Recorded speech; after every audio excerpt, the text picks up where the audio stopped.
ganaron el voto joven, ¿no? Algo a lo que pareció en la primera parte de la campaña, me refiero a previo a las PASO y entre las PASO todavía y las elecciones de agosto nos dedicamos, y las elecciones del 22 de octubre nos dedicamos mucho y ahora parece, bueno, los que ganaron el voto joven ya está, ya lo tienen con ellos. ¿Tienen posibilidad de cambiarlo? ¿No tienen posibilidad de cambiarlo? ¿Se les sigue hablando a los jóvenes o ya pareciera que Milei se quedó con ese porcentaje del electorado? Vamos a hablar con Pablo Bomaro, doctor en Ciencias Sociales, coordinador del Grupo de Estudios de Políticas y Juventudes de la UBA. Gracias por atendernos, Bomaro. ¿Cómo va? Buen día, soy Nuria. Muchas gracias, Nuria. ¿Qué tal? Un gusto. Aquí estamos. Igualmente. A ver, se perdió un poco este foco de esta necesidad imperiosa que parecían tener los candidatos, inclusive al punto de llevarlos a veces hasta el ridículo para aquellos que no se sentían tan cómodos en una plataforma que era puntual para los jóvenes y sin embargo la utilizaban porque había que buscar ese voto sí o sí. ¿Eso pasó en esta instancia del año electoral? Mira, a ver, creo que como muchas cosas en el discurso público, la conversación pública, en el espectáculo público de la política argentina, son a veces modas o son efervescencias que son más o menos efímeras y pueden pasar más o menos rápido. Eso puede haber sido como una suerte de moda, de una especie de, digamos, afán o de desesperación o de carrera contra el tiempo para hablarle a las juventudes, entre comillas, y entonces hacer TikTok o transmitir por Twitch o hacer videos que se pretendían graciosos y que muchas veces dejaban en ridículo a las y los candidatos. Pero creo que la preocupación por el llamado voto joven o por cómo son las adhesiones político-electorales de las juventudes continúa porque se ve en las campañas, pero aparte continúa con buen tino porque yo creo que si bien puede haber adhesiones que se fueron definiendo en agosto, en octubre, bueno, y ahora de cara al 19 de noviembre también, creo que es un voto que está en disputa, ¿no? Y que está en disputa sobre realidades concretas, tanto realidades materiales como realidades, entre comillas, más simbólicas o más subjetivas o más emocionales y más afectivas, que tiene que ver con también cómo se interpela a este grupo social, ¿no? A ver, es el 30% aproximadamente del electorado, ¿no es cierto? El Sí, voto joven. aproximadamente entre el 25 y el 30, según cómo tomemos las edades, ¿no? Pero Bueno, sí, vamos a poner que es el entendemos que 30 o el hablamos del sub 26. 40, ¿no? Claro, bueno, ahí sí es un poco más, sí. Hablamos de sub 35 más o menos, pero está bien, Bueno, más lo o hacemos menos sub 40, así está. entramos nosotros, por Dale, ejemplo. eso, bueno, vos seguro, yo ya Bueno, no no, entro. no, era un No hace tanto chiste, que no era un entro, pero chiste. ya no entro. Pero, Pablo, si tenemos que enfocarnos en claves para entender hoy qué buscan, ¿en qué pensamos?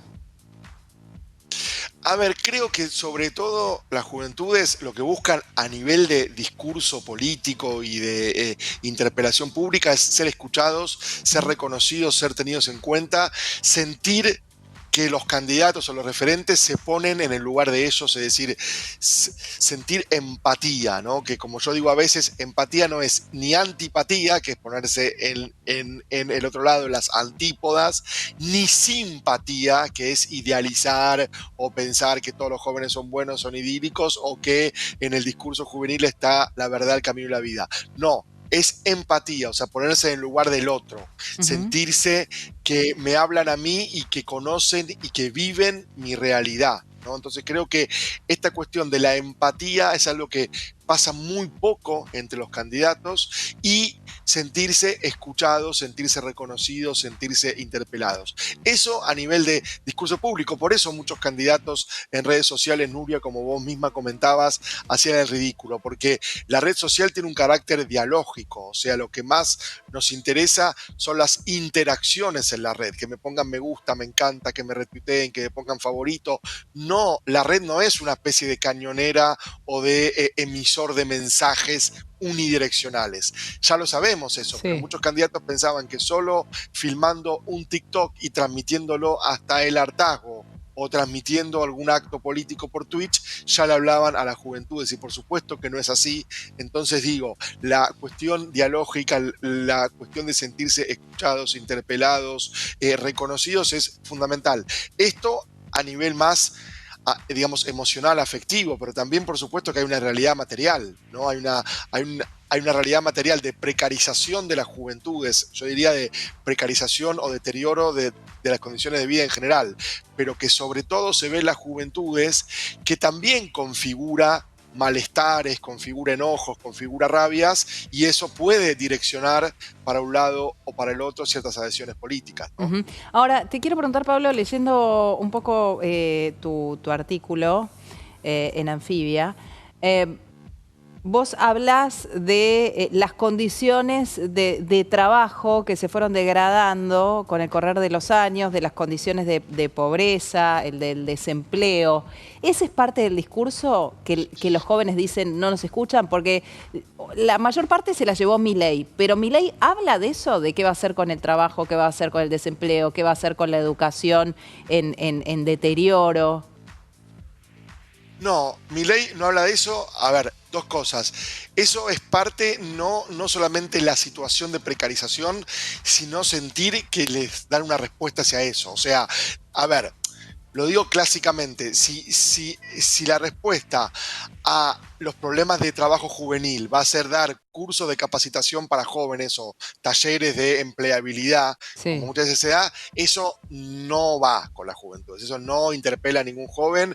Una, porque el principal problema hoy de la juventud no es tanto conseguir trabajo, sino las condiciones de trabajo. Claro. O sea, hoy una persona puede tener trabajo y ser económicamente pobre. Hoy Sí. una persona puede, digamos, tener empleo y tener condiciones precarias o condiciones precarias para ese empleo. Sí. Entonces, digamos, esas cuestiones de condiciones laborales son muy importantes para poder comprender las experiencias vitales de las, digamos, juventudes. Entonces, Milei no da soluciones a eso. Es más, y esto es una opinión, no como investigador, sino como ciudadano Sí. argentino, que soy ciudadano argentino, nacido hace más de 40 años, Nuria, te lo digo, que voto y todo, y tengo derecho a poder opinar. Digo esto porque a veces dice, ay, pero es una opinión y no es algo basado en ciencia. Sí, yo soy un ciudadano que puede opinar. Entonces,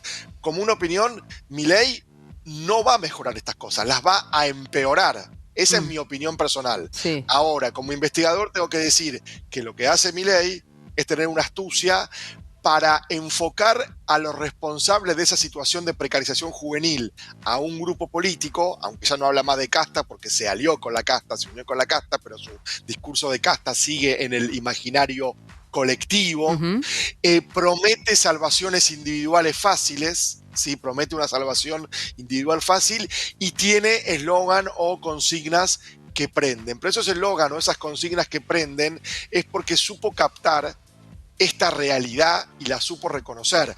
Las soluciones que propone son seguramente, digamos, agravantes de la situación. Por eso, pero entonces acá Milei capta el voto, capta la mayor parte del voto joven, es una porción importantísima en el electorado general, no porque ellos se sientan escuchados puntualmente, sino porque sienten que alguien escucha su problemática e identifica al que considera el responsable.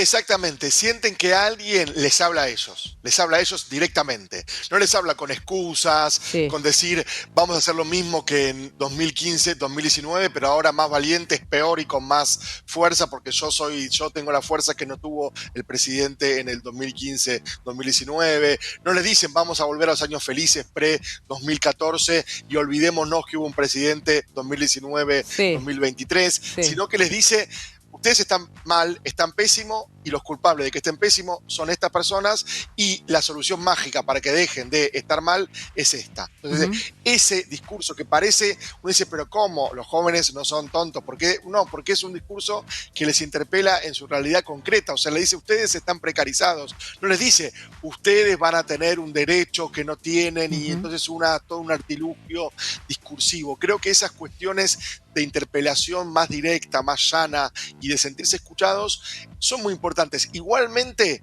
creo que la adhesión del voto joven puede estar tendencialmente mayoritaria a Milei, pero también está en disputa. Porque, Ujú. por ejemplo, si bien parece que quedó en el olvido porque es en agosto, un candidato como Juan Grabois, que Sí. tuvo casi el 10% de los votos, tuvo el 9%, el 8 y pico, 9% de los votos, bueno, ese 9% fue eminentemente juvenil. O sea, ahí Ujú. hubo una importante adhesión juvenil, también a un candidato que les hablaba directamente, Ujú. que no les andaba como con chamullos o con vueltas, sino que Ujú. les daba un discurso eh, eh, directo y que se ponía en el lugar de, por ejemplo, ahora las medidas que anunció Sergio Massa vinculadas con las digamos, cierto resguardo a las condiciones laborales de los repartos, de los delivery, de los que uno Sí, llama Rappi, pedido ya o sí. lo que fuera, perdón que diga marcas.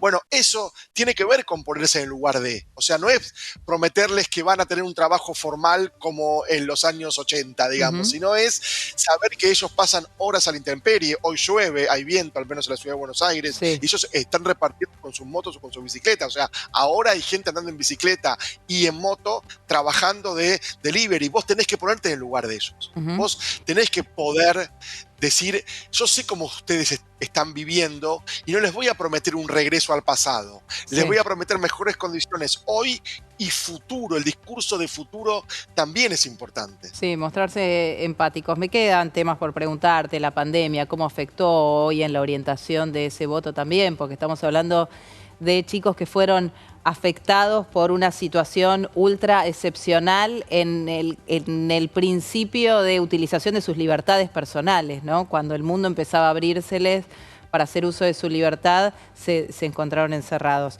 Pero si querés, eso lo dejamos Totalmente, totalmente. para un próximo encuentro. Te pregunto muy cortito, ¿pueden cambiar los jóvenes su voto de lo que fue el voto en el 22 de octubre a lo que es el voto en el balotaje? O un joven cuando, digo, porque en la mayoría de los argentinos esta situación y esta discusión hoy genera mucha expectativa y puede haber cambiado el voto. ¿El joven también? Sí, sí, creo que sí, que sin duda que lo puede, digamos, cambiar. Estamos en una, digamos, elección bastante emocional y un voto que no es tan racional, sino que es más emocional y, digamos, las emociones parecen más volátiles, pero también son fuertes, ¿no? Cuando alguien me cae bien o me cae mal, es como que me cae bien o me cae mal medio para un tiempo duradero. Pero yo creo Ujú. que sí que pueden cambiar y que de hecho hubo cambios, hubo movimiento en las adhesiones juveniles, pero que para poder cambiar tiene que haber una, digamos, realidad material que no sé si sea mejor, pero que al menos tenga perspectivas de ser Ujú. mejor, digamos, de forma concreta, de forma palpable, y vuelvo a decir, una escucha y una interpelación poniéndose en el lugar de, ¿no? Creo que Ujú. eso es fundamental de ponerse en el lugar de, pero sí, porque no es un voto tan ideológico el de las juventudes hacia Javier Milei, al menos, ¿sí? O Ujú. sea,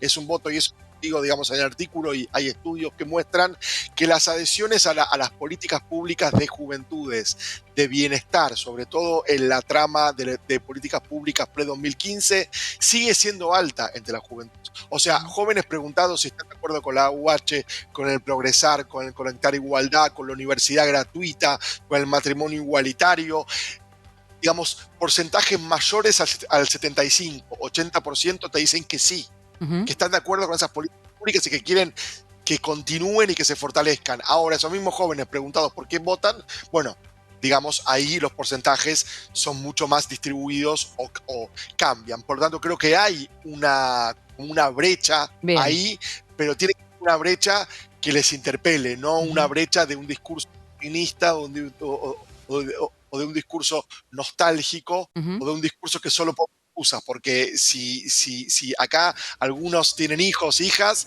van a saber que lo que menos tolera un joven son excusas Sí, o claro. son prometerles que van a volver a un pasado mejor. Vos a un joven tenés que, digamos, reconocerlo hoy y hacia mañana, Claro, no con claro. chamullo, no con excusas y no con nostalgias tampoco, ¿no?